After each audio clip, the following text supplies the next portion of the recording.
Los carrotanques de la corrupción.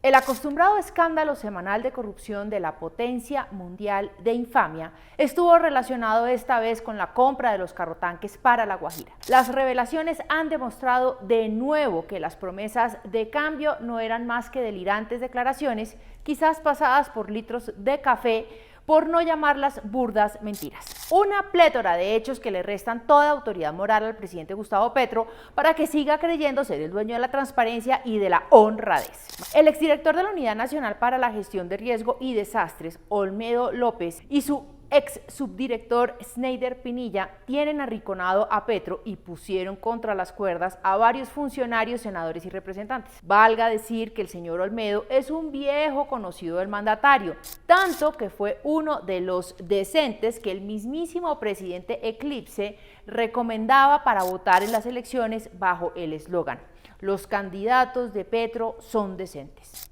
La apabullante realidad hizo trizas tanto el eslogan como la estatura moral de un gobierno que parece no cansarse de producir escándalos y mover platas en maletas. En medio de la urgencia climática que el mismo presidente ha declarado como su responsabilidad galáctica principal, el otrora decente Olmedo López fue nombrado por Petro como director de la entidad responsable de prevenir y atender los desastres en el país.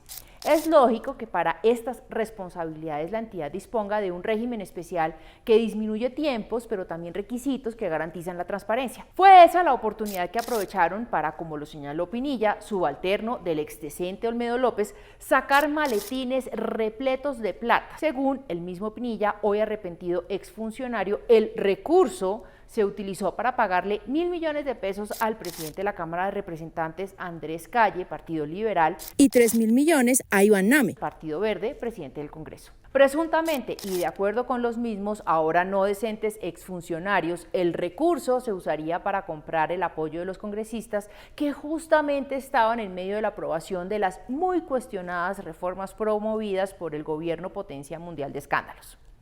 Además, según Pinilla, fue la alta consejera presidencial para las regiones, Sandra Ortiz, Partido Verde, quien recibió las maletas con el recurso y quien amablemente se las entregaría presuntamente al también decente Iván Name. Toda una historia digna de la transparencia y decencia del cambio. El primer efecto de esta tormenta fue la renuncia del ya retirado líder espiritual del Partido Verde, Antanas Mockus, seguida del oportunista retiro de la aprendiz de candidata presidencial y nefasta exalcaldesa de Bogotá, Claudia López, antigua abanderada del cambio y hoy crítica del gobierno galáctico. Renuncias que no tienen mayor importancia toda vez que los senadores y representantes del Partido Verde, con juicio, con contratos y ahora parece que con recurso, le han aprobado todas las reformas a Petro. De hecho, esa colectividad tiene varios funcionarios en puestos clave, como la Dirección de Inteligencia en cabeza de Carlos Ramón González, la Dirección General del SENA a cargo de Jorge Eduardo Londoño, la Superintendencia de Salud a cargo de Luis Carlos Leal y la renunciada consejera para las regiones, Sandra Ortiz. Estas revelaciones marcan el principio del fin de la colectividad que estructuró una consulta anticorrupción que costó más de 300.000 millones de pesos y que hizo grabar en piedra la promesa de cuidar recursos públicos que porque eran sagrados.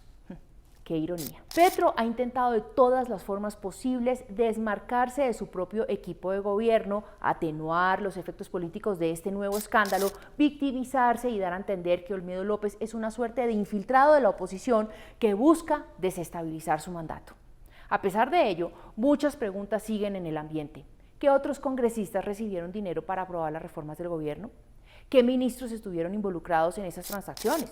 El ministro del Interior, Luis Fernando Velasco, el ministro de Hacienda, Ricardo Bonilla, el ministro de Salud, Guillermo Jaramillo, la ministra de Trabajo, Gloria Inés Ramírez, la mujer del escándalo del polígrafo, Laura Sarabia. ¿En qué otras entidades y con qué otros recursos de los colombianos se están realizando estas prácticas? ¿Cree el gobierno que los colombianos carecen de inteligencia para comprender que acá hubo un entramado de corrupción cuidadosamente diseñado?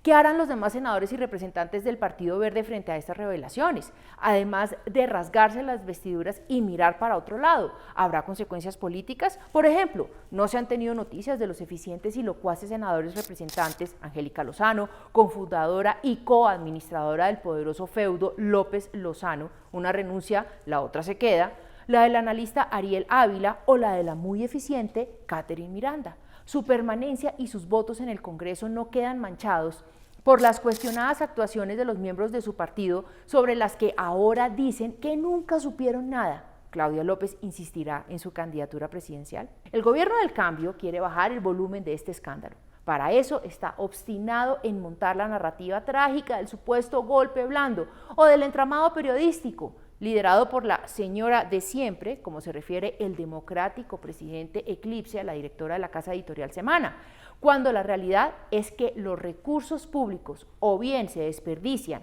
en suntuosos gastos o contrataciones innecesarias, o bien se distribuyen en bolsas y maletas para comprar conciencias y aprobar reformas que apacigüen el odio y el rencor de Petro y su gobierno.